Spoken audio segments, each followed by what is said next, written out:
Hello. Welcome back to allforunitedwfc. I apologise. This is probably going to... Oh, no, it's not. It's fine. I was going to say I had the YouTube tab open as well. I thought I was going to play back onto my mic and you were going to hear like an echo of me, but it didn't, so that's perfectly fine. Hello, everyone. It's weird doing a match reaction on a Friday. I think this must be one of the first times ever we've done one on a Friday night. Michael, you were asking if there was going to be a preview. We are going to merge a little bit of a mini preview into the back end of this.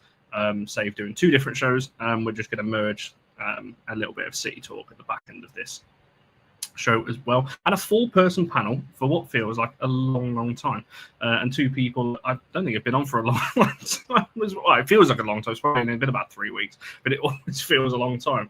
So Keris, welcome, Matt. How are you doing? I'm good. I've missed being on, but unfortunately I have this pesky degree, which is nearly done. But yeah, it's very nice to be back. It was a really good game, even though we obviously didn't get the result against Chelsea, so I'm looking forward to talking about it. There's lots to dive into, and I will just highlight his comments. He did message me saying he was going to hop into the chat. Rob, who obviously got a lot of stick on Wednesday from our United fans in the comments.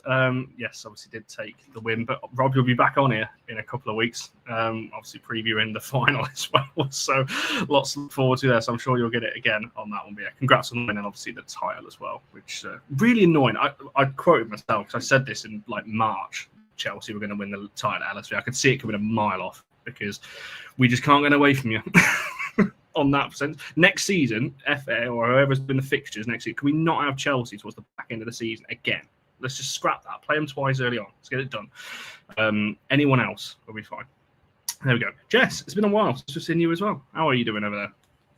I'm good. I'm a little bit disappointed, really, after the result the other day. And like you say, you just knew that Chelsea were always going to win it at Lee.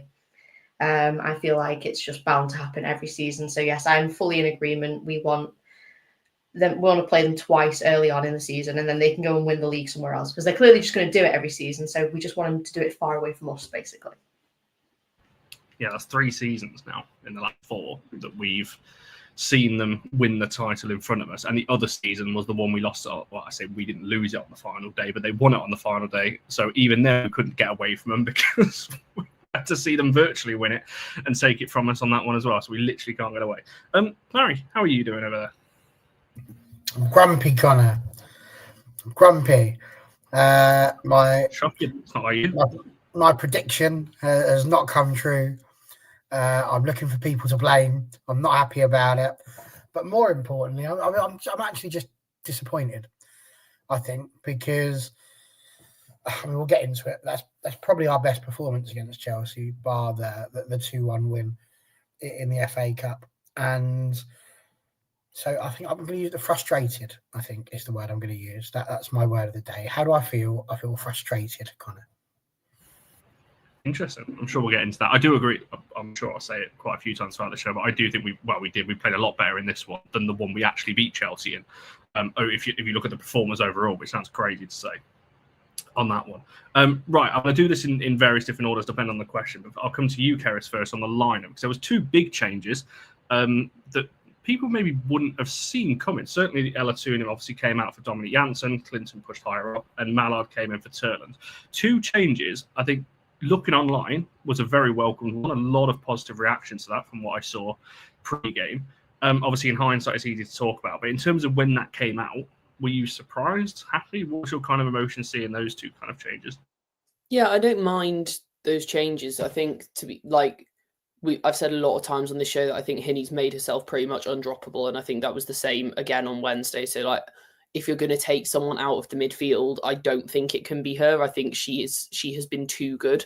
And I think as well, I've said a lot of times, I think we do lose a lot of what she adds going forward. It sounds obvious, but when we play her in the holding role, we just lose a lot of what she can add going forward, which is so much kind of creativity and intelligence and technical ability and awareness that I will go as far as to say she has more of than anyone else in the squad.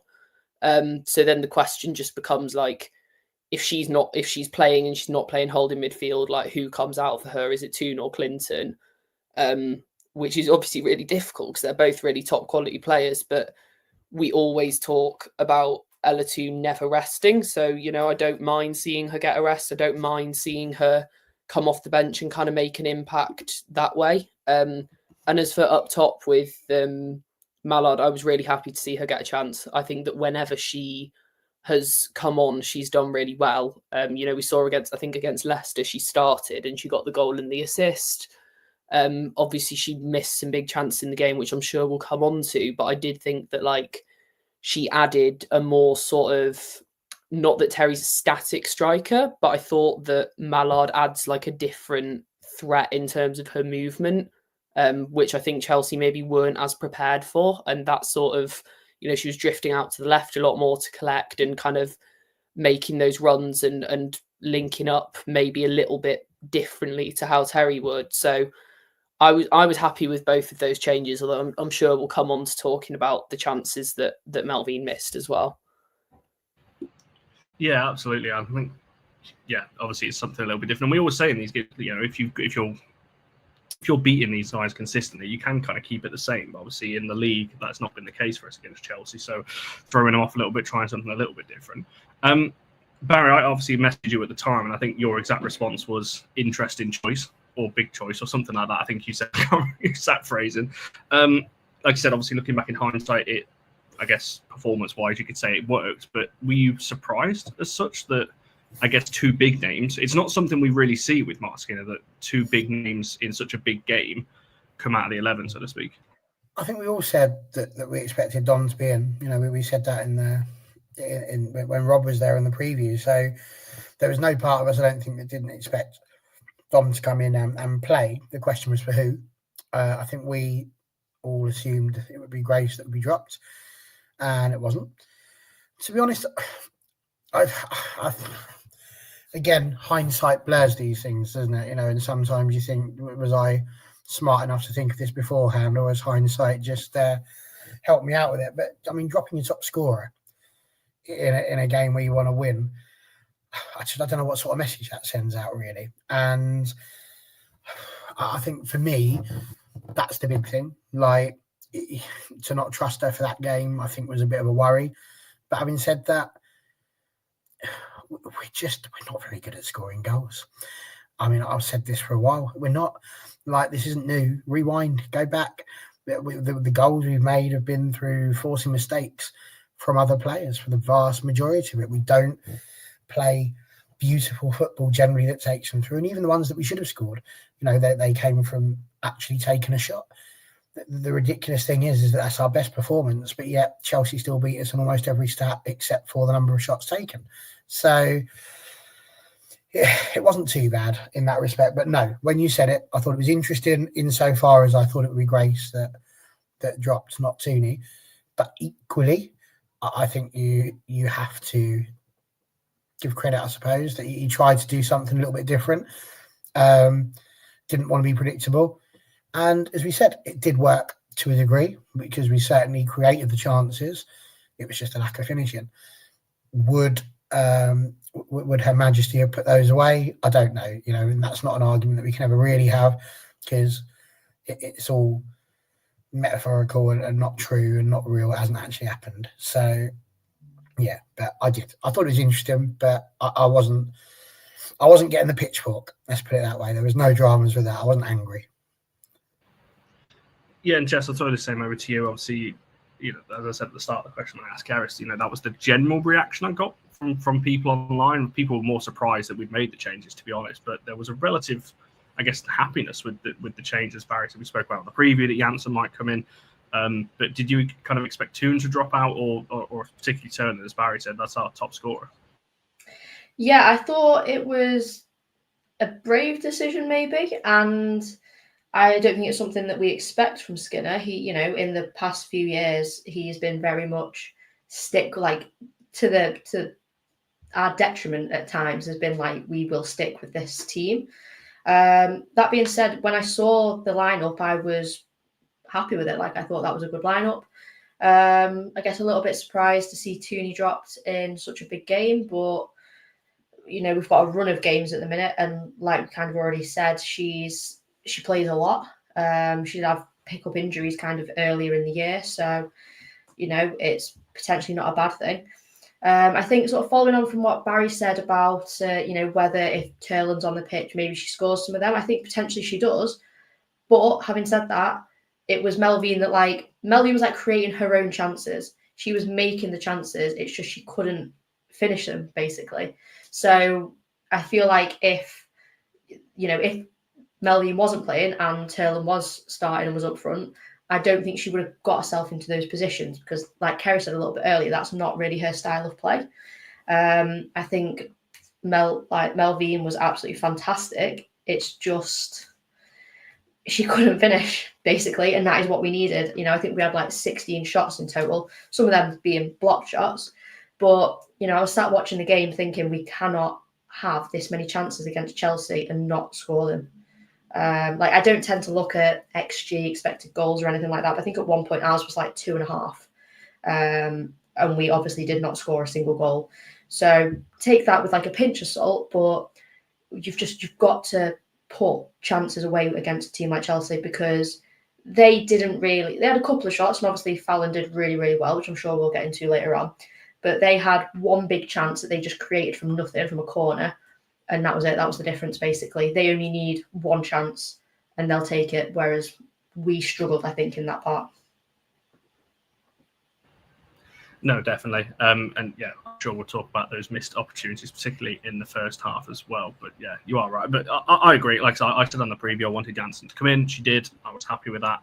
I was surprised up top, but I think overall, as I'm sure we'll get into, I actually thought performance-wise, the team was better suited. I know there was a question a bit earlier on, Michael talking about Sunday and what we'd do there. I'll come back to that when we talk a little bit about City in terms of whether we expect both of those to come back in or not. On that one, the player of the match poll is in the chat, so make sure you get voting on that. Obviously, there's a contentious fourth where people are disagreeing with us here. However, we have gone for 4 as we always do. It's pretty close actually between the other 3. So, Tullis-Joyce, Riviere, Mia, Zara, and Clinton are 4 for this one. Obviously, you can disagree. That's fine. But yeah, the percentages are quite close between those 3. So I'll be intrigued to see who comes out on top at the end of that one. To get your votes in, we'll come back to that at the end. Right. Barry, I'll come to you first then, talking about the first half a little bit. I can't lie to you, this was quite an entertaining half to watch, just of football in general. I think from both teams, I think United and Chelsea both went out there. We were a little bit worried, and we said this on the preview, that maybe, especially with Chelsea only needing a draw. Obviously, we didn't know that at the time, but Chelsea did only need a draw at that point. And I was thinking, I'm walking to the ground, thinking, it's just going to be both teams playing for a draw here. It is what it is. But we didn't really. And obviously from a United point of view, I was actually really impressed with how we kicked off our first half. Would you kind of agree with that we did take the game to Chelsea a little bit? I thought it was a really entertaining first half. That's the thing, you see. This is why when you ask how you feel, that's why frustration comes into it, because it was a good first half. We didn't feel particularly under threat from Chelsea. And again, when you go back to the preview, you asked, what do we need to do to beat them? And I said, we've got to take advantage early. They're going to be a bit raw. They're not going to be at their best. They're groggy. They're on the ropes. And we didn't do it. And had we managed to score a goal, who knows what could have happened? We saw what happened with the lads last night. They get a little goal and all of a sudden it all goes a bit way. Get a result that you're not quite expecting. And just imagine if we'd have got an early goal, we could have put 4 past them. And that would have just been unbelievable. Just imagine the absolute scenes. But we didn't. And the longer you wait for a goal against Chelsea, the more likely they are to go and score a goal against you. And that was, ultimately what happened. But there's absolutely no doubt that when you watch that game of football, it was really entertaining. We had chances. We'd got forward. We were using both sides of the pitch. Melvin was brilliant at creating, She's got the full yin and yang performance there, brilliant at creating, but not so great at finishing. And that was where the drama sort of came in, really. So, yeah, I think the first half was really, I enjoyed it. It was really good. I'm sitting there watching it. I'm happy. I'm like, yeah, half time is going to be great. But you always have it at the back of your mind. If you haven't managed to score when you're on top, you know that Chelsea are going to come at you eventually. It's written in the law, death, taxes, and Chelsea will get a chance. And they did. I think obviously I'll come back to that, but that's literally what I was thinking when I was walking into the concourse half time. I was just stood there thinking they're just going to get one chance here, aren't they? They're just going to get just the one, because that's what they do. And to be fair, someone's just put it in the chat about this. Yeah, Michael just said it's a story of Chelsea's seat. Certainly since the turn of the year, you look at the games. I think it's Brighton and Everton and these other games. They are just getting just one or two chances and winning games by the odd. And that's why I've said Chelsea haven't impressed me as much in the second half of the season, but this is just what they do. They just win games repeatedly like this because they have the players and the mentality to keep doing that. Keris, from your point of view, that first half again, I don't know if surprise is the right way of putting it, but to be fair, I was, because usually when we play Chelsea, I mean the game earlier at Kingsmeadow earlier in the season, we did the exact opposite of what we saw on Wednesday, and we did sit right back and just kind of counter attack, and we did a little bit in this game. We were quite happy to let Chelsea off the ball. But I actually thought we pressed really well as well. We chose the right time. I know fans want to see us pressing all the time. That's not going to happen. But we chose the right times. Grace, I think, was very good at it, and in initiating that as well. Would you kind of agree that first half really was right at bar us not scoring, but overall performance-wise, it was actually pretty good? Yeah, I think with the press, there was a couple of moments where it wasn't obvious to me necessarily what our pressing triggers were. And obviously, as a journalist, you're trying to look at stuff all over the pitch constantly. So it could be that I just missed it. But there was a couple of times where there were situations that didn't seem evidently different to the ones that we'd just been in, where we would press and then we didn't, or vice versa. And it felt a little bit like we weren't 100% sure what the press was doing, which I thought was a shame because it's been such a strength of ours. But also you can't allow Chelsea to have that space in behind. So it is difficult. But yeah, it was genuinely a really good half of football. I really enjoyed it as sort of a United fan, but also, sat there as a reporter. There are some games where you're like, I don't actually know what I'm going to write about this. It was a really, really good match. I thought Chelsea were on top for sort of kind of the middle 20 minutes. We really showcased our defending because they do have quality attackers and they are going to create chances, but we limited them pretty much to half chances. Which I thought was really positive. And we did that without, Skinner talked in the pre-match press conference about, rather than regaining possession to just get possession off Chelsea, we were regaining possession to actually try and progress the ball and score. And that was kind of an aim for this game. And I thought that we did do that pretty well. So I was pleased with how we approached it. I thought it was a much, much better approach to how we went to Kingsmeadow back in November. And, I was happy with it. I thought it was a good. The only thing that we didn't do, and it sounds really, really obvious, the only thing we didn't do was score. I actually thought the way that we approached the game was really strong. We had much the better chances, and by all rights should have at least taken the lead. And I think that's it. I want to come back to the, frustration point as well, because and Jess, I'll ask you this question in terms of the first half, but I think we've always said certainly I have as well, I can't speak for everyone, but if you lose a game but you go out at least trying for the game, I said this actually on the preview, that if you lose the game but you've gone out trying to win it, I don't really have an issue with it. And I think that's why I came away from the game just okay, yeah, we've lost, it's a bit annoying, but it's at least we've gone at them. And to be fair, I want to come back to this toward the end, it's filled me with a lot more hope now for the final that I was feeling before Wednesday on that one. But in terms of the first half, Chef, what did you see, positives from a United point of view? And I guess just overall, because I think JJ put it a second ago that it was a really physical game as well, particularly that first half. It felt like a proper good top of the table. I know we're not challenging for the title as such, but top of the table battle really. No, it really did. I think for probably the first time that I've seen, we were very evenly matched.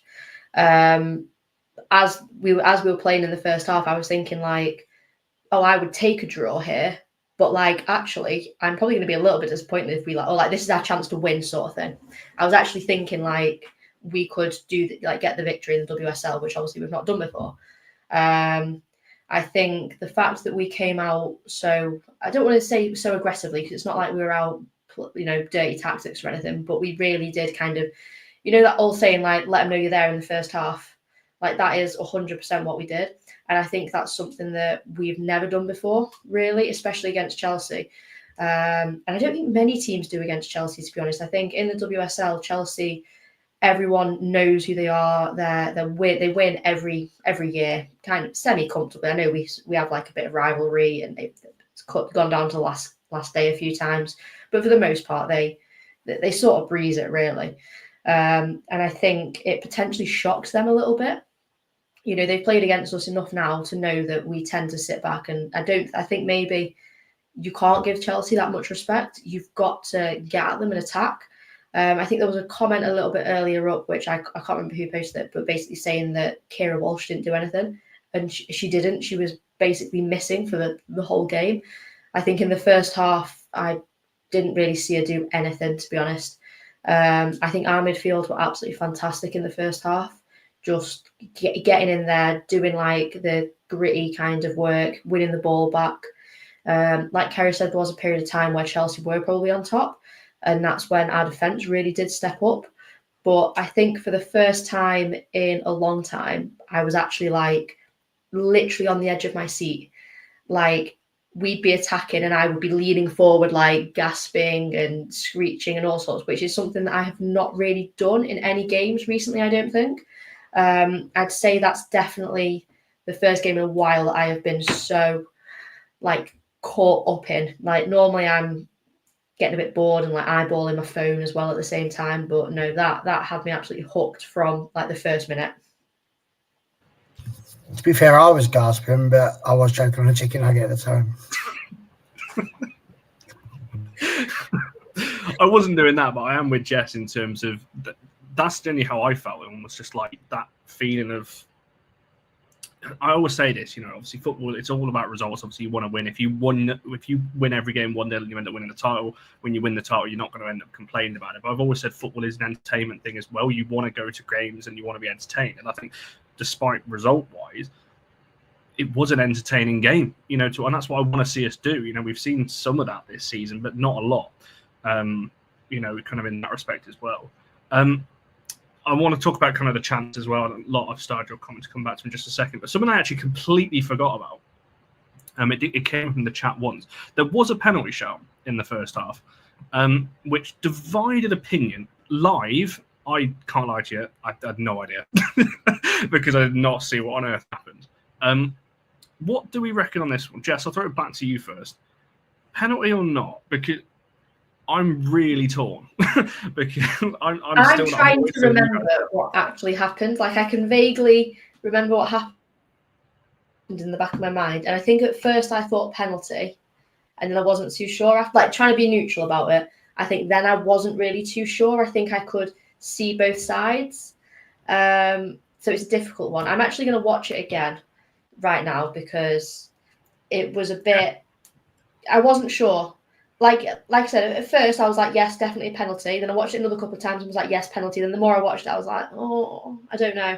I think it's one of those where it definitely could have gone either way. I think if it went against us, she'd be disappointed, but could understand it.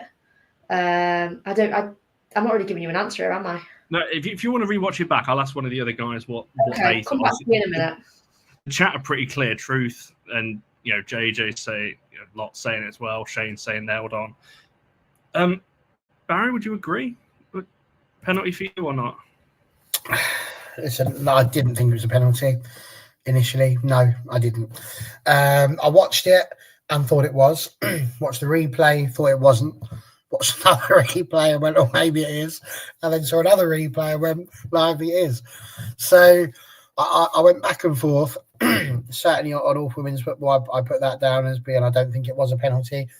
And I think the very fact that I can keep umming and ahhing and see an angle that makes me go, yes, it is, and then an angle that makes me go, no, it's not, means that the ref probably erred on the right side of caution, if I'm honest. I would rather that they, on those ones that are borderline, didn't necessarily start giving them away. The problem you've got with that, of course, is that it's not the first time that we've not had a penalty against Chelsea. I think you compare it to the likes of Nikita Paris getting, you know, MMA'd up in the middle of a penalty area, and that, like, the Paris one is more of a pen. But like I say, I see it a fair few times. MUTV, by the way, if you watch their highlights, they go, oh, it's a very good piece of defending by Millie Bright. So I can't work out if that's just because they're not allowed to criticise the ref because the club will get fined, or if they genuinely agree with me. So no, I won't let it go, Rob. Never, not at all. Never, ever, ever. because that was the most egregious decision I've ever watched in my life. And poor Nikita Paris is still rolling around on the floor, I believe, somewhere around Kingsmeadow. So it's not good fun. But yeah, I was not depressed that we didn't get it. It is the honest answer. And I'm kind of with you. To be honest, I think, Keris, I'll throw this over to you as well. I think it's made worse by the fact that I don't think it felt, and I'm just going to say this as a United fan in the stands, that the ref did feel very, very whistle happy and stopping the game a lot for fouls for Chelsea. And obviously this penalty shout then happened, and it felt very much just like, are you joking? Like, are we going to get anything today? And I know people are referencing obviously Bright versus Turland, which obviously was also really Bright, and that was towards the end of the game actually. Bright had a little bit of a kick out at Turland off the ball as well, which was a bit naughty of her on that sense. But Keris, for you, in terms of the penalty, would you say it? Because I mean, just to add the balance, not that I should be doing this on the United channel, as Rob's saying, if that's a penalty, you could argue Mallard's kicking Charles in the head could also be a red card as well. Maybe those are two completely different types of challenges. Like Mallard's, no, I agree, but I'm on about Mallard's thing. Mallard's challenge on Charles was absolutely reckless, and it was absolutely a yellow card.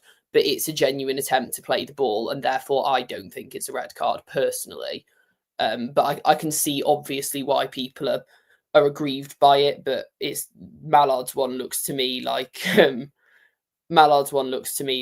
she's going for the ball, and it's a genuine mistake.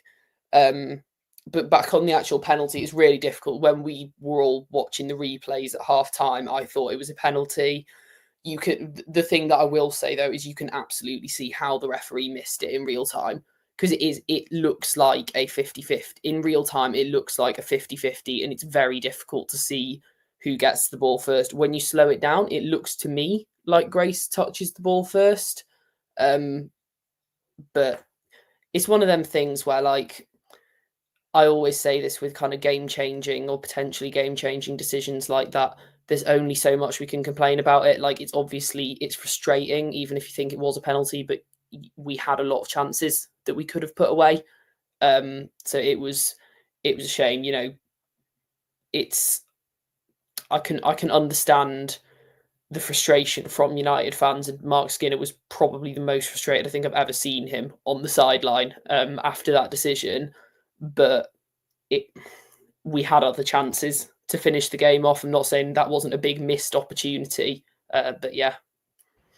You say that was the most frustrating. There was a moment in the second half. I think Janssen went to make a tackle, got the ball, and the ref gave a free kick to Chelsea. Yeah, it was like a 50-50 run off from the touchline. It was like a 50-50 right in front of us that got given Chelsea's way, and it was that our whole bench kicked off. Like, the press box, for those that don't know, at LSV is like, it's right behind the dugout. It's like, if in the rare occasion that managers do raise their voice and use a bit of adult language, you can hear it quite clearly. And there's a couple of times each season when you're like, but yeah. Speaking of getting up off of things, has Jess got up off of that fence yet? Or? No, in conclusion, to be honest, I think I'm sort of just going similar to what Barry said. Like, I can watch it and see one thing, and I watch it the next time and think, oh, it could go the other way. So I think, in conclusion, I'm not that mad about it. If it had been given, great, that would have been nice. But it's not been given. It's not so clear cut that I think that ruined the game for us. So yeah, I think that's fine. On another day, maybe it gets given, but on another day, maybe the result stays the same. So, and I would say, to be fair, I mean, Alan's it would disappear just as I was about to do it.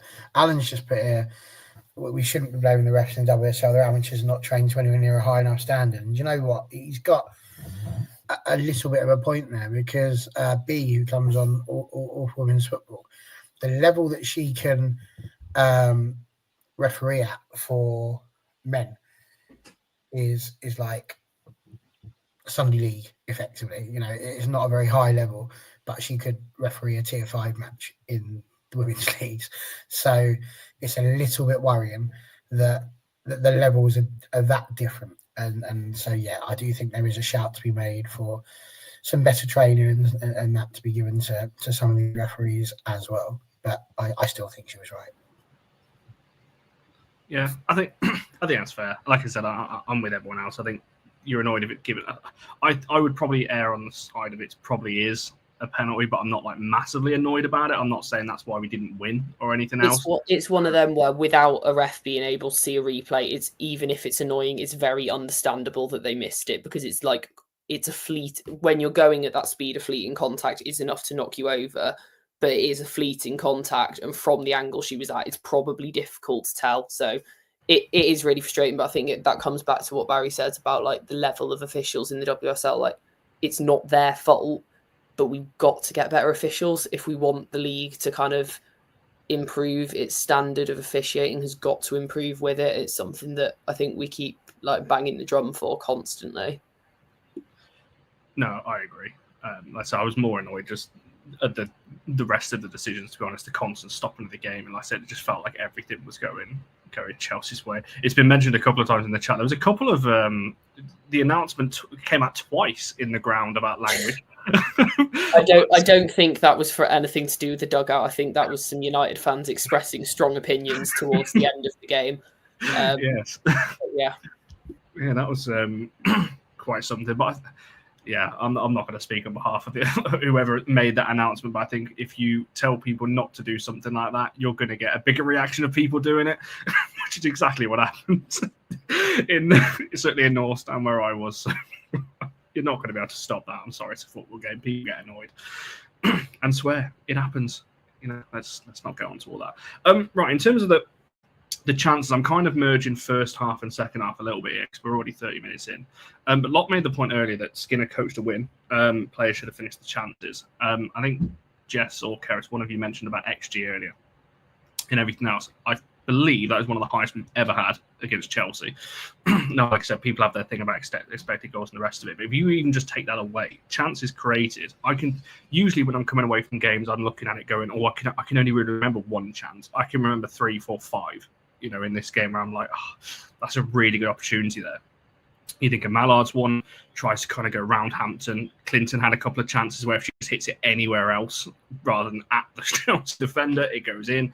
I think Mallard had another chance from the left as well. Leah had one, Bizet in the second half, I think it was, where it was almost like a free header at the back, or I think it was a shot, or like she used her foot or something, it goes straight at Hampton. And it's just like, so for me, we had the chances. So who haven't I gone for? Keris, I'll come back to you first then. In terms of the chances created, would you agree with Lot's comment that you think maybe we were coached, I guess, to win the game, but maybe the players didn't take the opportunities that we created in it? Yeah, I think to be fair, it feels harsh on the players to say like they were coached to win and they didn't deliver. But I thought the game plan was good. I thought the game plan was what was needed. It was, like we've said, it was a very even game.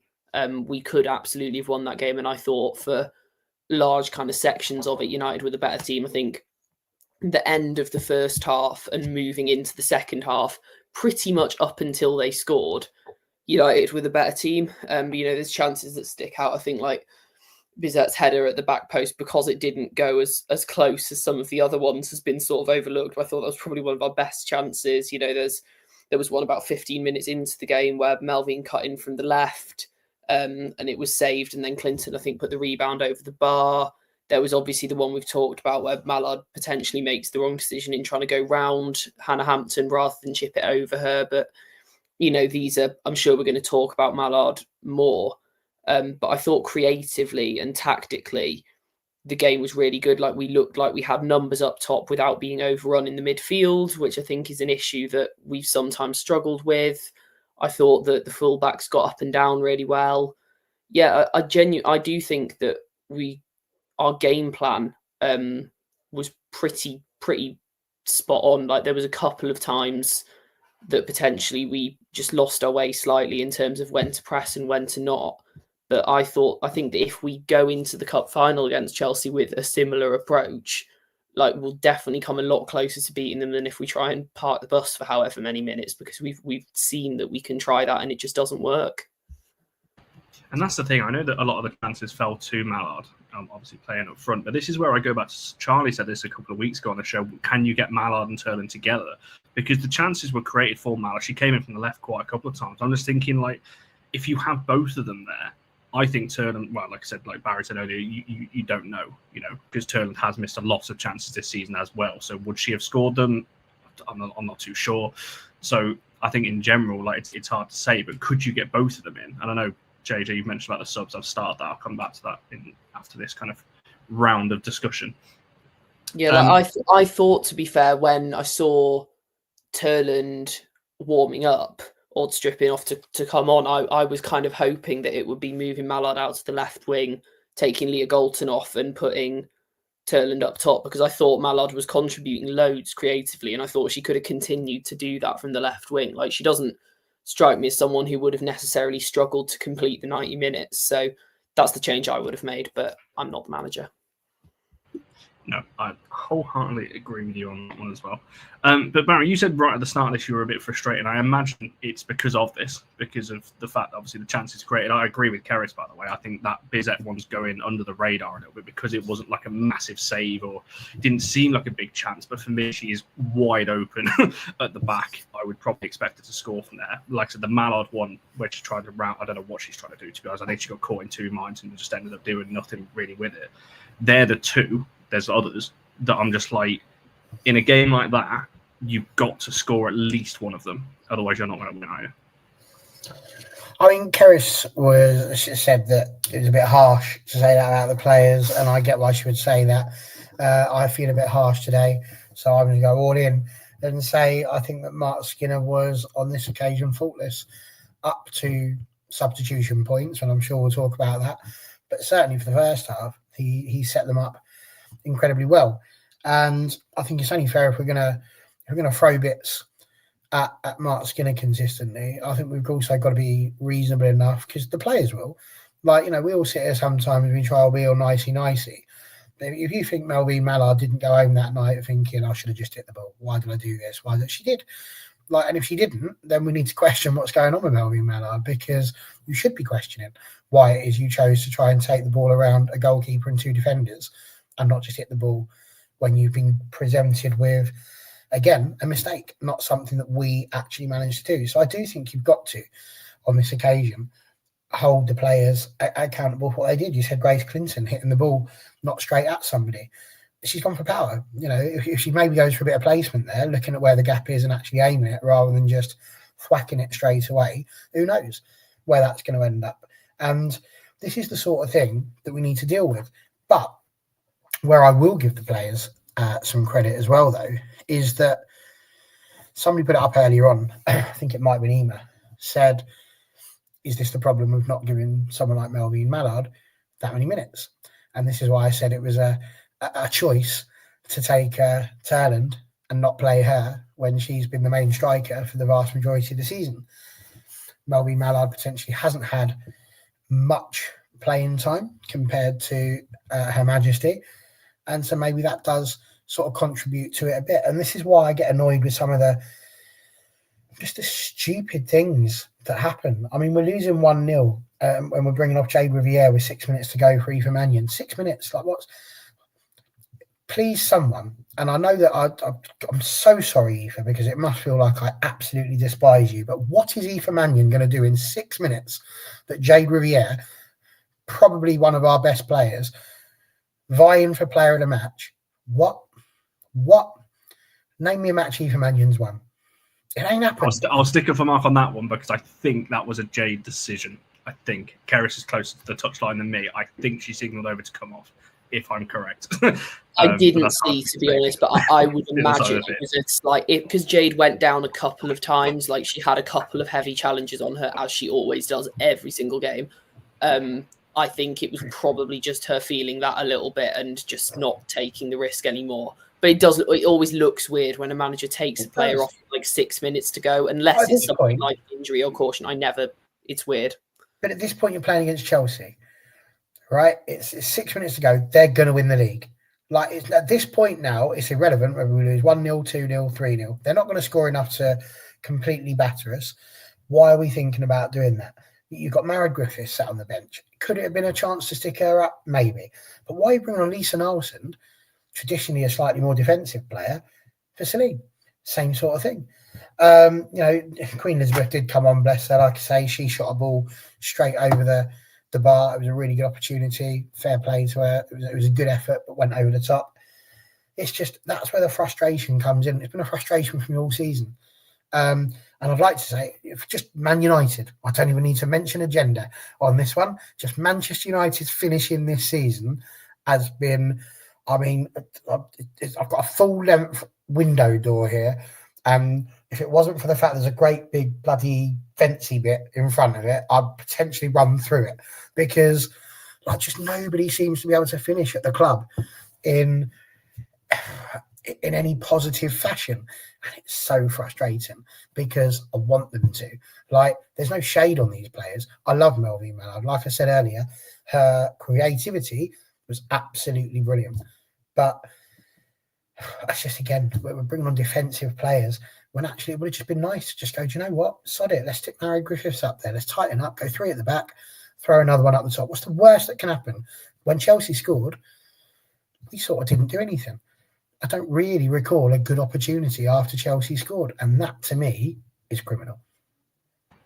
I'd agree with that. I don't remember us having a chance too much after that. And to be fair, at one, because I was looking at the league table wrong, a draw for us was just as bad as a loss. Well, not just as bad, but a draw didn't really mean anything for us, because in the context of the league, it doesn't make too much difference in our gap to sit. Extends it by a point, but it still doesn't.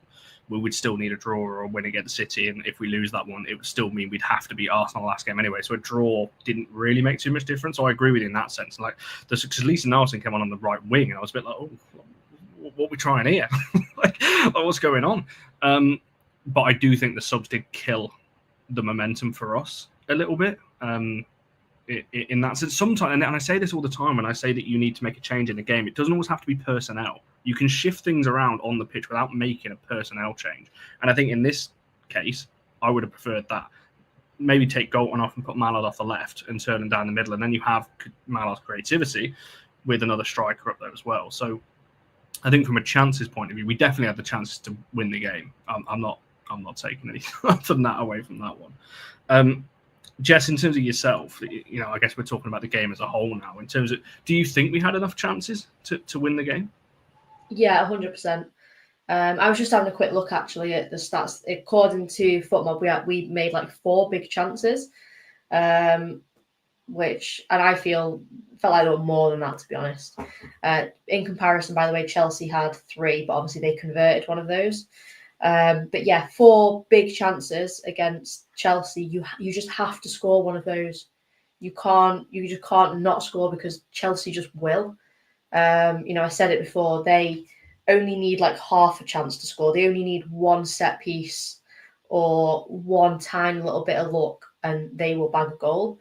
I think, like Barry just said, we really were, and I don't want to say we were let down, because the players all played really, really well to create these chances. We were just let down by their finishing, which is really disappointing, because everyone did play so well until the final touch. I don't know whether it was just a bit of lack of composure, maybe right at the end. Like we've said, we've got players that, like Mallard, that was playing, has maybe not got as many minutes as Turland and stuff like that. Maybe that played into it. You've got players getting good opportunities. Maybe it was the fact that, everyone knows that we've never beat Chelsea in WSL. That's got to be in the back of their mind somewhere. And I think that was really the best opportunity we've had to actually get a win over them. I just think we just needed to finish. If we'd have just finished one of those chances, I think we would have gone to win that game. I thought that we played so well, to be honest, up until, like I said, when the subs were made, it sort of petered off a little bit. And then after Chelsea scored, it was like the players knew that they'd had their chance, and that was it, because Chelsea had scored, it was over, and they just kind of kept it at a level, basically. I think if we'd have carried on attacking, I'm not saying that we would have got one back, but I think we could have carried on creating the opportunities and creating, getting into the right spaces to at least give us the chance to get one back. But it was a little bit like the wind was just sort of knocked out of our sails. And I agree with what's been said about the subs that were made. I don't think you always need to make a sub, like Connor said, or shift some players around. You don't need to make absolute like for like. I thought Galton was fairly quiet, to be honest, throughout the game. So I think subbing on Turland for her and shifting Melvine off to the left, I think would have been potentially a very good shout. Yeah, it seems we're all pretty much agreed on that point of view. And to be fair, I completely forgot about this, but it is a very good point. No Grace and May yellows, which means they're both available for Sunday, which is good as well. I completely forgot about that. So yes, there we go. Did we get a single yellow card in the game? I don't remember. Did anyone get one? I think Mallard did, didn't she? Obviously for the high boot. Yeah. So there we go. If you're wondering why we were laughing just a second ago, I'll quickly bring it up. It's always you, RC, every time. For people who are blissfully unaware, he's on about Harry Maguire. If people don't know, which made Lee's laugh. So, there we go. Right, Keres, I know you've got to drop off in a couple of minutes, but I want to quickly ask you before we come to, I guess, player of the match and all the rest of it. The Fallon Tullis-Joyce, United tweeted double save and then corrected it to triple save. Yeah. Because, it was obviously a triple in the end, although the second one, she's just in the right Not place. sure how much she knew about it, but yeah. How good was that? What was the score at that point? It was 0-0 still, wasn't it? And it was in the second half. Yeah. But again, that just sums up Fallon, doesn't it? Making those big saves in the big games. Yeah, no, I think it's really hard to overstate how important she's been for us this season. I'm annoyed for her that she didn't have a clean sheet yesterday. So the Lucy Bronze goal, I don't know how much she could have done about it. Like, it's probably most, like, you want your keeper to be at your near post for a corner, really, or you want them to be closer to the near post than the back post. So, like, I don't think you can blame her for the header. I think that's probably more of an issue with the marking. It sounded like that was what the manager thought after the game as well. Yeah, she's just been excellent. It would be really, really nice for her to keep a clean sheet in one or both of the next two to match or exceed Mary Earps' record. But yeah, you just really can't overstate how important she's been for this team. I think as a defensive force, but also as like a personality as well. It's good she seems like really kind of in tune with the defense in terms of where they need to be. The miscommunication between them is not impossible, but it's pretty rare. Yeah, she's such a key player for us, but we know that. No, I tend to agree. It kind of worms in a little bit into because we haven't even touched on the Chelsea goal too much. But as True said there, we really shouldn't be conceding a cheap corner in the first place. I think it was Millie Turner that kind of made a bit of an error at the back, which obviously leads to the corner, which Chelsea obviously resultingly score from. Because it does look a bit bad on Fallon in the corner, because obviously she's come out for it and not got it. But I think she's come quite a long way. I don't know if she's ever reaching that, to be honest. So maybe a little bit of poor judgment on her, but I think she makes up for it, in the rest of the game anyway. But yeah, I'm disappointed she didn't get the clean sheet, because obviously that would have confirmed her Golden Glove. She has won the Golden Glove. It's whether it's going to be shared or whether it's just hers. Now, for the rest of the season, I think. On that one, Mary Jess, anything to add in terms of, I guess, just Fallon in general, but obviously the save, and she did make a really good save in the first half as well against Ramirez down to a near post as well. I think it's just Fallon all season has been absolutely fantastic. I think maybe there is the old argument, like, if a keeper comes out at a corner, you've got to win it. So maybe slight error in judgment from her, but it's a difficult one.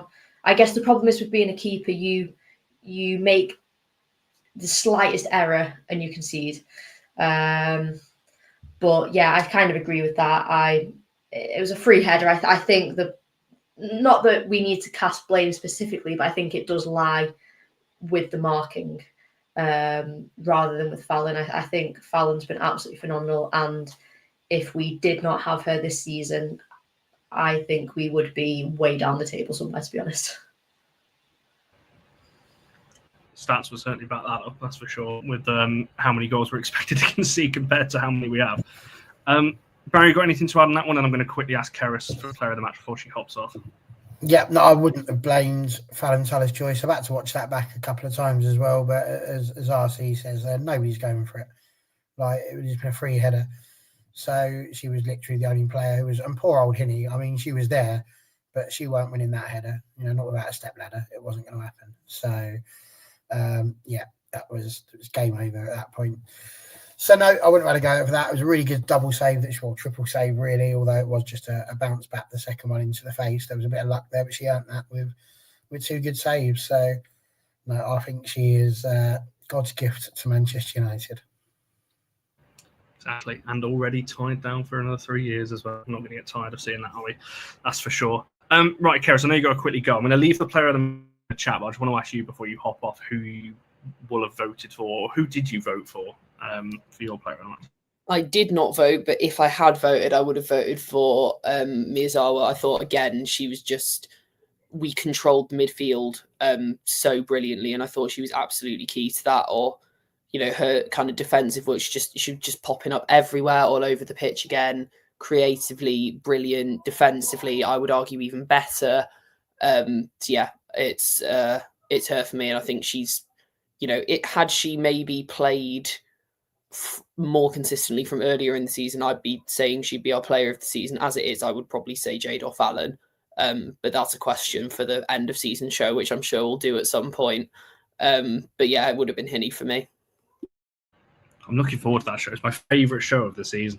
The awards one that we do post-season, and something a little bit different this season as well. So we're going to add a couple more categories in there to make the show even longer than it always is. So excited to look forward to on that one. Keris, feel free to drop away whenever you want. If you want to stick around, obviously you can. But you're about to hop off at 8. So. Yeah, I must go, unfortunately. But thank you for having me, guys. Nice to see everyone, and I'll see you soon. Nice one. Thanks for hopping on. Yeah, so there's not too much. I want to kind of talk about City in just a little bit. I'll leave the player of the match poll running until the end of the show, so I'll come back to that. But I want to quickly talk about City as well. It kind of ties into the Chelsea game a little bit, I would imagine as well anyway. But going all the way back, Barry, to what we spoke about at the start of the 11, looking ahead to Sunday, I will be astounded if Tooney is not starting a Manchester derby in Old Trafford. That's just not going to... There's no way that she's missing that, I would imagine. So I would have thought she comes back in. Would you, I would assume you would, swap Turner back in for Mallard? So essentially my question is, would you reverse the changes that we saw against Chelsea for Sunday? Or would you keep it the same 11? What would you be doing for that one? I feel like it's as broad as it is long, Connor, for the most part, because none of them are scoring by a piece of genius. So, listen, common sense would dictate you need goals. You start your player that scored the most goals. So, for Elizabeth Taylor not to start would be a little bit mad. I would be tempted to still start Mallard as well, though. I do think that, and it hasn't been mentioned too much, I think, on here, but Leah Goulton was anonymous for a lot of the game, I think, against Chelsea. And I think maybe she deserves a little rest against Manchester City, potentially, because you do kind of get the feeling that could work. I'm sure Celine would play as well. So for me, yeah, I'd have a front three of Celine, Melvine, and the Queen. And that would work out rather nicely and be a little bit of rhyming fun for us to have as well on the day. But I'm tempted not to faff around too much with the midfield. I think Hinny's going to start, and she should. I think Tooney's going to start, and she should. The question really for me again is Dom or Grace. And with City, ordinarily you'd say Dom, but there is a part of me that thinks, go for it. Let's really not just make it into the top 3, but let's put City into a box and send them away, packing. The back 5 picks itself. I don't think there's any problems there at all. So, yeah, I don't think I would be changing a huge amount in terms of the players. But I think, yeah, that there's a couple that you've got to look at and maybe change about a bit. Yeah, I think that's a fair point. And Jess will ask you the same question because as he's saying there, Turlin's pressing ability in the derby at the Etihad, and the one in the FA Cup as well, I think was massively important. Tooney is an element of the press as well, which has worked quite well. And I think it's a different kind. The reason I think is been referenced earlier on, obviously, the Chelsea midfield is very physical, and I think you need Domine, you need Grace in there for that physicality. Tooney is a different kind of player, and I just think when you're looking at it from that point of view, City's midfield is more technical and less physical, and I think Tooney maybe suits that kind of game better. So, I mean, like I said, it's a Manchester derby. I can't see her not playing anyway. But would you be doing that? And like Barry's kind of said, and it's been referenced a couple of times now in the chat, maybe keep Mallard in the team, but maybe put her out on the left and have Turlin up top. Yeah, 100%. Obviously, everyone said it, and I was going to say it. I think, and I did say earlier that I think Galton was kind of missing for a lot of the game. I think that Melvine sort of created her own chances there. So I just think if Melvine can create the chances again, but instead of going all the way at that point, lay it off to Queen Lizzie, then I like to think that she could maybe finish. So I feel like if you did that, you've surely got the best of both worlds. Obviously, that's not exactly how football and life works, but theoretically, if Melvine plays how she did and Turland finishes like we know she can, then there should be goals galore. I think really Melvine's done enough in that Chelsea game to win her a starting spot, especially when I don't think Galton's been absolutely on it, to be honest. No disrespect to her, she's a fantastic player, but I think it's just a way of switching up the team a little bit. Like Barry said, you don't change anything about that back five. Absolutely no chance. That literally picks itself every single week. There's arguments in the midfield, whether you start Tooney, Dom, I think, or Clinton. I think you've got to keep Miyazawa in there, 100%. I'd kind of be happy with any of that midfield combination, to be honest. But like you said, Connie, realistically, you're expecting to see Tooney in there, Old Trafford derby against City. It would displease the Manchester United gods if you did not have her in the team. And she's the kind of big game player, she thrives on Manchester derbies and Old Trafford. We've seen her do insane things in derbies, especially. So if she can kind of replicate that, then we've got a really good chance of beating the City side. No, I tend to agree. I would do that actually. I would bring Toon back in. I don't know who I'd take out though. That's the problem. Because I said I was an advocate for the Dom, Hinney, and Toon midfield against City, obviously earlier on, because obviously that worked at the Etihad. So I would probably keep it the same and do that again. But then again, we saw Hinney, Grace, and Toon play in the FA Cup game against City, and obviously did the job there as well. So I don't think it matters too much. I mean, my kind of stance is I'm not going to be annoyed in terms of whichever midfield three it is. I think any combination could work. But as long as Hinney's in there, to be honest, the other two, I'm a bit just like not too fussed on that one. So yeah, it is what it is. Eamon's bang on. Let's hope it is. A few more errors, please, on that one, and let's just get the job done on Sunday. In terms of the game, Rob's asked a question. Are we concerned if City score first? I don't know what our record is this season. I think we've only come back once when an opposition has scored first, because we lost in the League Cup to City. They scored first. Liverpool, we lost.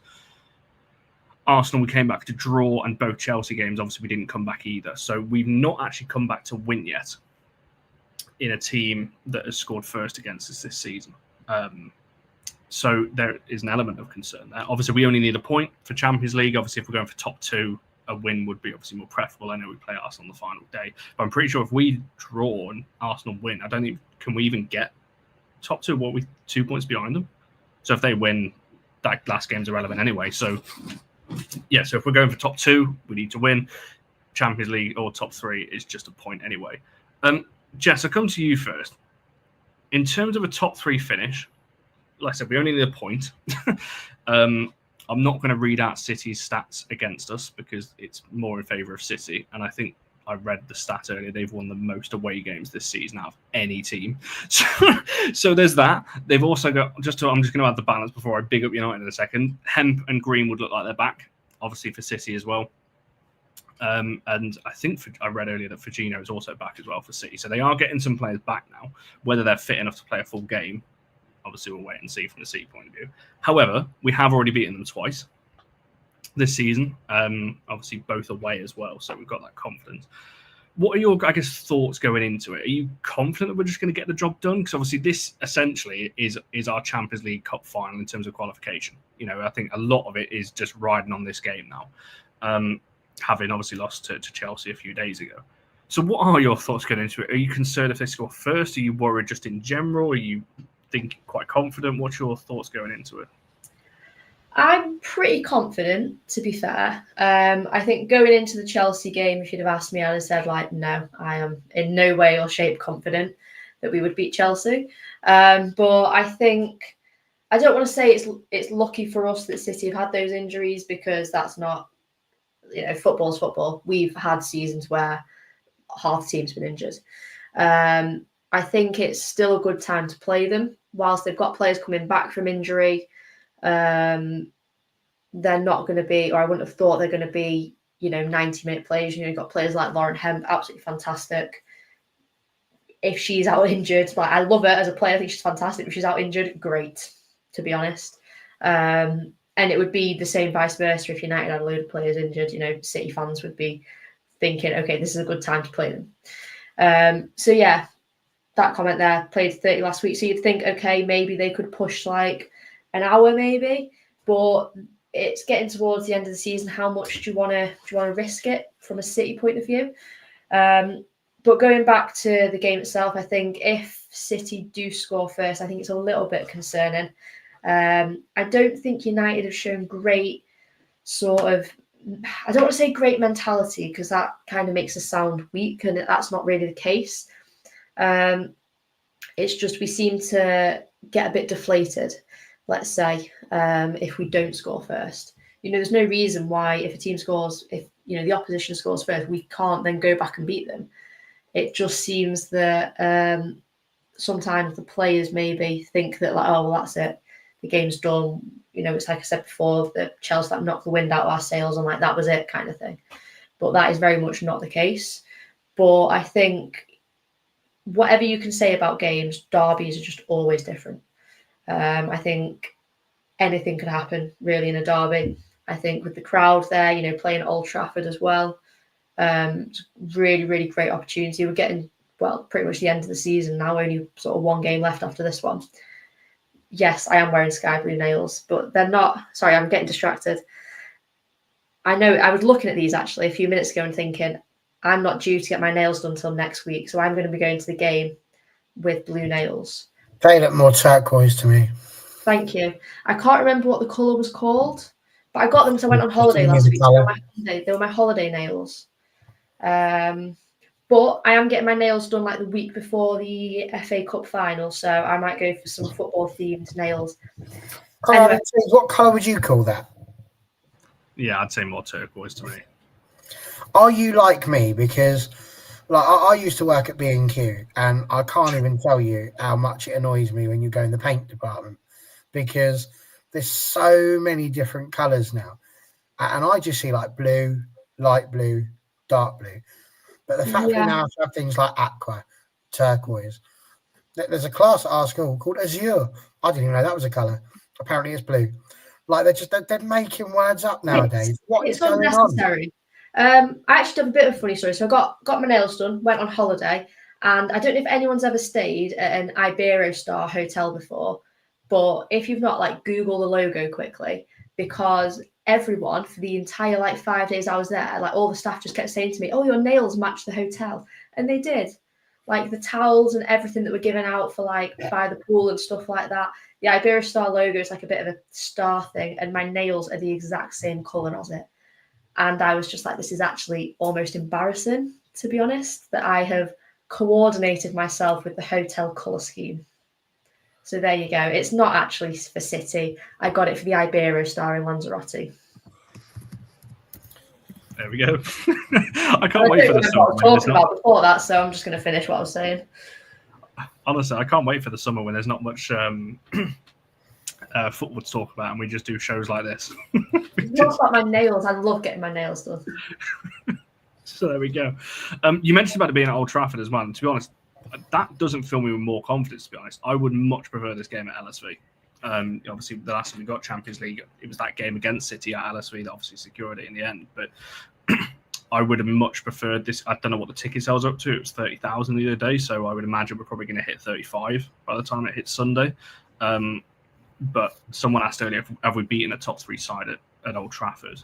No, we haven't. We've only played two, and that was Chelsea and City, and obviously lost both of them. So there is that. Again, doesn't fill me with much confidence. However, I said on Wednesday's show, and I stand by it, City are not beating us at Old Trafford.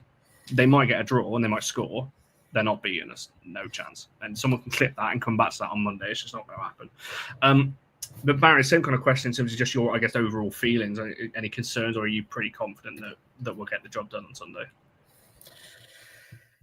I had the confidence beat out of me after Wednesday, but I don't think it's about being confident. I think we should be nervous because this is it. This is the one. This is what football is all about, and we should all be nervous going into this game. The girls should be nervous. City should be nervous because literally everything is on the line. You know, this is what sport builds to. This is why sport is the best thing on the planet, because there's going to be a set of supporters going home after that, absolutely on top of the world, loving life, looking forward to Bank Holiday Monday. And then there's going to be another group of people who are going to be despondent, disappointed, and know that they're not going to be playing in European football next season. And it's a big one. It's massive. It really is. And I worry, yes, I think if we concede first, that's going to be really difficult. But I do think we've got to give the ladies a bit of credit here, insofar as they never give up. You know, they didn't give up against Chelsea. They just didn't create. They never give up. They will always fight, and they will always give everything for the badge. And you'll never catch me having a go at them for their general effort and their general desire and their love for this football club. Because I think anybody who plays for Manchester United at the moment has to be playing because they love the club, the history, and the fans. It can't be for any other reasons, because it's just diabolical in so many different places right now. So for me personally, 100% think it's going to be great. I think we're going to win it. I hope we're going to win it, but I do think they're just going to have to. They're going to have enough. I said the other day, I was talking to John Commode via WhatsApp, and I said to him, I do think we are the second best team in the league. I do, in terms of the players, in terms of when you match them up side by side. If you take our strongest 11 and Arsenal's strongest 11 and Chelsea's strongest 11, I do think we are the second best team in the league with the players that we've got on paper. But football isn't played on paper, and that's the big problem. So if our players go out there and perform as I know they can, we'll win. And if they don't, then we won't, and it'll be a real difficulty, because we've then got to beat Arsenal, which is doable. We've done that before. And this is the thing, Titus. He said that. He said, are we better than Arsenal? He thinks maybe Arsenal got the second best team. But I think that's maybe what the end of the season brings us as well. And they've done incredibly well this season as well. So it's a fair thing. You know, I think, listen, I've argued this before. I think when you look at the players, I don't think you can argue that too much. I think you perhaps take Williamson from Arsenal, but I think you're going to take Letitia from United. Like, maybe, you know, if we're having a happy time after the weekend, we can have this conversation and decide who would put in there. You know, I know people don't necessarily like doing a mixed team of players, but it'd be interesting to see who we genuinely think would make it in an Arsenal and United 11, because we've done that before and we often got shouted down. But if you're trying to tell me that the likes of Jade Riviere and Celine Bizet aren't going to be two of the names that are put on there, Fallon Tullis-Joyce, who's been the best goalkeeper, Maya Letitia, and Hanita Mazzara. That's almost half the team there. And you're trying to tell me that there's going to be Arsenal players that are going to be beating that? I don't think there is. And even if they were, that's only going to be matching it. And then you just need one more player. And knowing our luck, they'll choose Alessia Russo over Elizabeth Turner, and that would be the way the game goes. But I'm like, genuinely, I do think you could have that conversation. So, it's all good. I suppose the only other thing I'll just point out to Kuchia, it's lovely that you're coming in here, Crow, and I love the fact that you've won 6 titles on the trot. I'm really very pleased for you. I don't recall really where I laughed at Rob. I was just thinking that, and you're saying that we're sweating that. I've not changed my mind since Wednesday. I said on Wednesday, Monday, bloody hell, get my words out, that City aren't beating us at Old Trafford. I've just said exactly the same thing there. I've literally not changed my opinion, at all. But to be fair, I could guess that he had terrible takes. He was having a go at Fallon, and I still don't think that was Fallon's fault. And the fact that he thinks that Bronze had a read on Fallon tells me that he's got about as much ball knowledge as he does in terms of name knowledge. Kuchia criminal. Who does he think he is? Michael Jackson? It's not a smooth criminal, that's for sure. And to be fair, like you're saying, laughing at Rob, I was actually sticking up for Rob on the preview show. So I don't know about that. So I'm not buying that. Like I said, feel free, if we lose on Sunday, come back in here on Monday's reaction show and you can have a right old laugh at me because I'm going to look ridiculous. Because, like you said, I've not changed my tune. I've been adamant that City are not winning on Sunday. And I stand by that because I believe in the team on that one. However, I don't know whether I even want to read this out, but Rob did put it in the chat. Genuinely, I would probably take a few weeks off AFU if that happens. Oh, God, I couldn't. I can understand you wanting to send Connor to orbit, but why are you doing this to me? Yeah, that's a bit much. That would be enough for me to probably move to Yemen or something and never be seen again, change my name, and that would be me. Gone. Yeah, that would literally, no. Although saying that, as a reference in the chat, I don't even know where Sam Kerr is. She's been out for so long. I know that Sonia's answered it a couple of times. Rob, you're probably best placed that as to how close she is to coming back. And obviously LJ as well, whether she's going to be back for the final or not. It doesn't seem likely, though, does it, after her comments or her post that she put out on social media as well about her injury. Great. Well, Rob, we'll see what happens on the final then. On that one, LJ and that's what I thought. Oh, the poll is so close for player of the match. I'm gonna go around the panel. Well, the three of us. So if you haven't voted on the poll, it's like an election thing. And I know we've just had the council results today, but every vote does matter on this one because there is 2% at the moment between the top two, and I think that's probably only a couple of votes. So if you haven't already voted, make sure you do on that one. Right, I'll just open it up. Who was your player of the match from the game against Chelsea? Whoever wants to go first on that one. Who wants to take the leap? I always go ladies first, Jess. So I was going to say I will go. For me, Miyazawa. I thought she was absolutely fantastic. I'm assuming she was actually on it. I've forgotten the names you were putting on, to be honest, Connor, but I'm just going to assume that she was there. So I'm assuming she was on the vote. I actually did not see, and I've forgotten what we discussed already. Yeah, she's on there. Okay, so is that 2 votes for Hinny? I can't remember who Karis went for. Karis did go for Hinny as well. I think she voted for Hinny. Yeah, so that's 2 for Hinny. Barry?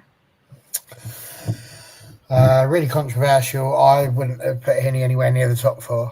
There was just a couple of moments when I watched her and I just thought defensively she's been done a little bit here. So there you go. That's a fair bit of my credit just went and a few people's heads just exploded. While I'm on it, I'll also let you realise that I think I ended up picking Grace Clinton because nobody else on the panel decided to pick a 4th person. It was between Dom and Grace, and I went, I'll pick Grace out of those 2. And that's where we ended up. So thankfully JJ voted for Grace. That was good. But for me, I was left wondering who to go for. I voted for Fallon. I think, it was a good double save. She made a couple of good saves when she needed to. I think for the most part, she dominated the area. She was trying her best.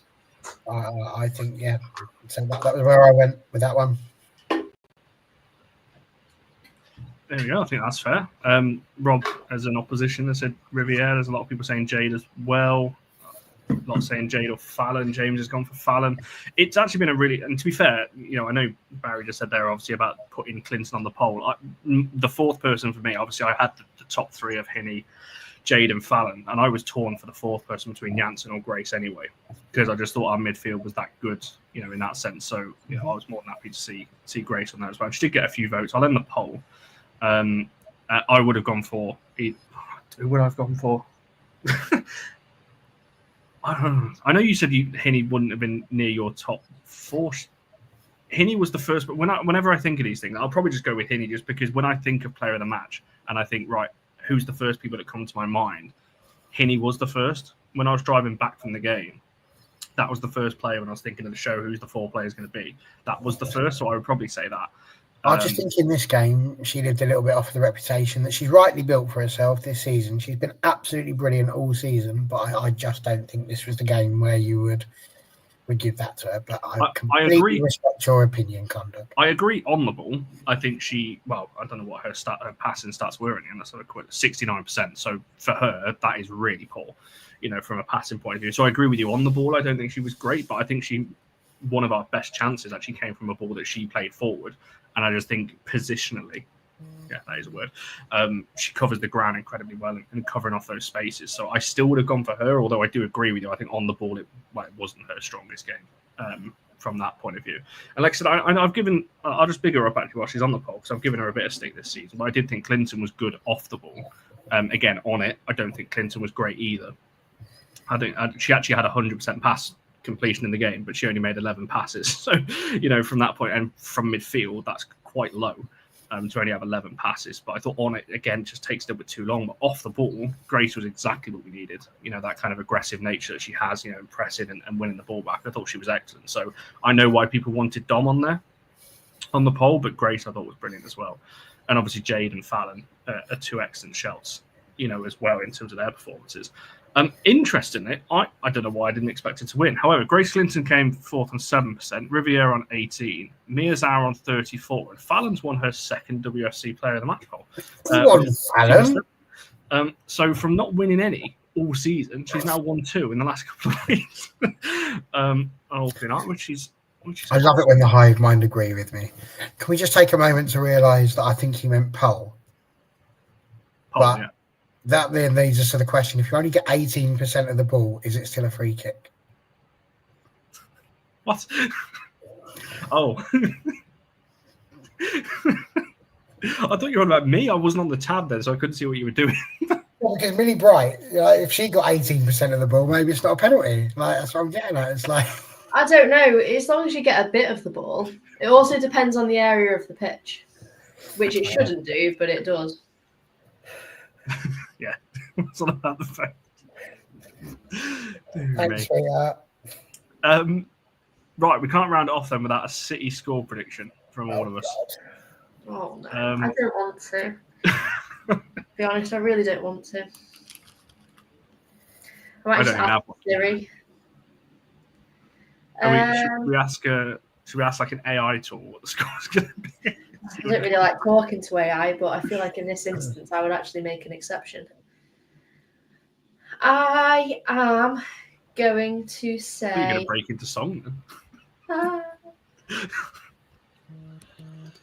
going to say 2-1 United. I think it's going to be close. Have I just gone with the most obvious and you always say 2-1, don't you? It is a very cliche big game scoreline, isn't it? Yeah, that's what I'm thinking. I think any game, anyone ever asks me what the score is going to be in a game, I think I always just say 2-1.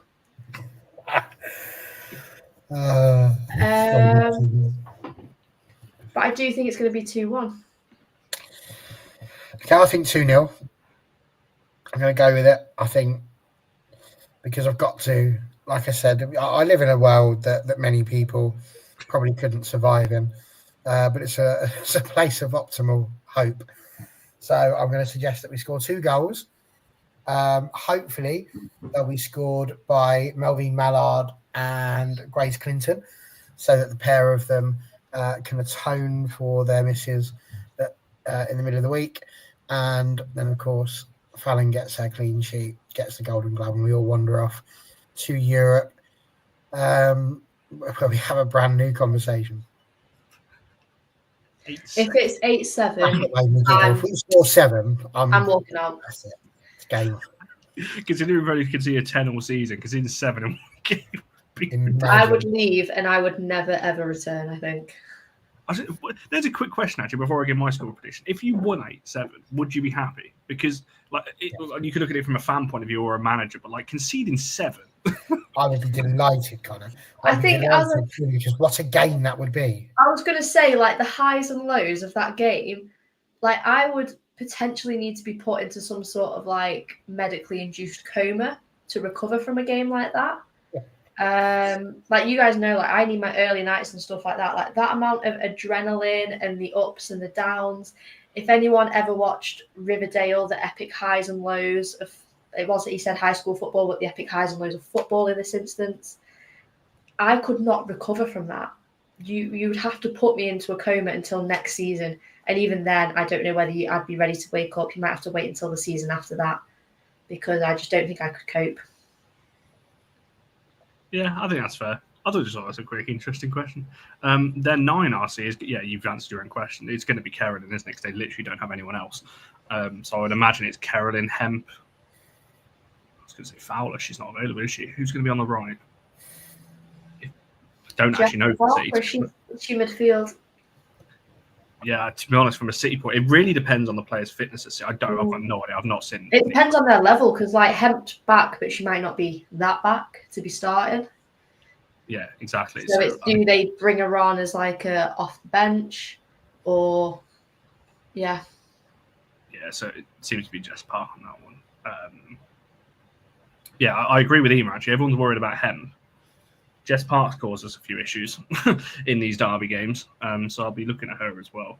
I actually think we're going to win 1-0. I know everyone's talking about all these other players that City have got coming back. I back our defence, to be honest, to keep a clean sheet. And as I said, City have got to really go for it because they've got to win. We don't. I know that we would like to win, and obviously I'm sure the players will go in with that mindset of wanting to win, but we don't have that pressure on us that we have to win the game. City do. So that if it's 0-0 after 60 minutes, 70 minutes, they've got to come at us because they've got nothing to lose, and we can then maybe exploit that on the counter attack as well. So in that thinking, I'm going to say 1-0. I do think they will come at us, and that's if they do start coming at us, we've got to worry, because we're not great when we decide we're going to sit back and try and soak up the pressure all the time. We need to be positive from the outset. I think if we just sit back and go, we'll just try and defend it, and then maybe we'll get something on the break, that's just asking for trouble. I think we've got to go for it. Yeah, I tend to agree. I think you've got to in these kind of games, haven't you? You can't look at it as. I have a question. Is that comment bait? Because we all reacted to the same thing, I'm assuming. I'm going to bring it on screen. That's bait, right? That is bait. Do you know what? I always question some of these, obviously, because we don't know the context. Obviously, you can see us and our reaction, and now we're reacting to these things. Obviously, I don't know how you. Well, he's giggling away. Whoever this person is coming here on the wind up, and he's having the time of his life, or her. And fair play to them. That's what football's all about. You have a bit of a laugh. Fair play. I'm glad they're enjoying themselves. What else are you supposed to do on a Friday night? Hey, it's not like there's pubs to go to. Exactly. So there we go. Well, on that note, we should probably look to round it off and let everyone enjoy the rest of the evenings. So yes, we'll be back on Monday. To hopefully be discussing a United win. I will take a draw. I really don't care how it plays out, as long as we get over the line and get Champions League, because then that's a massive weight off the shoulders going into the final WSL game, and we can actually then look forward to the final with no real stresses in the league as well. So we'll be back Monday 7 o'clock to talk through all of that. All of the socials, if you're not already following them, All for United WFC on literally every platform, TikTok, X, and Instagram. If you haven't already, make sure you drop a subscribe onto the channel. It'd be greatly appreciated, and liking the video if you haven't already. Thank you to all of you in the chat. It's Bank Holiday weekend over here in the UK as well, so an extended weekend for us all. An extra day, an extra line, however you spend your Bank Holiday weekend. So make sure you all have a good one. Obviously, we'll see a few of you there on Sunday as well. So if you're there at the game, or if you're watching on TV, make sure you enjoy it as well. I'm sure obviously the game will dictate whether you enjoy the game or not. Have a good weekend all, and we'll see you guys in the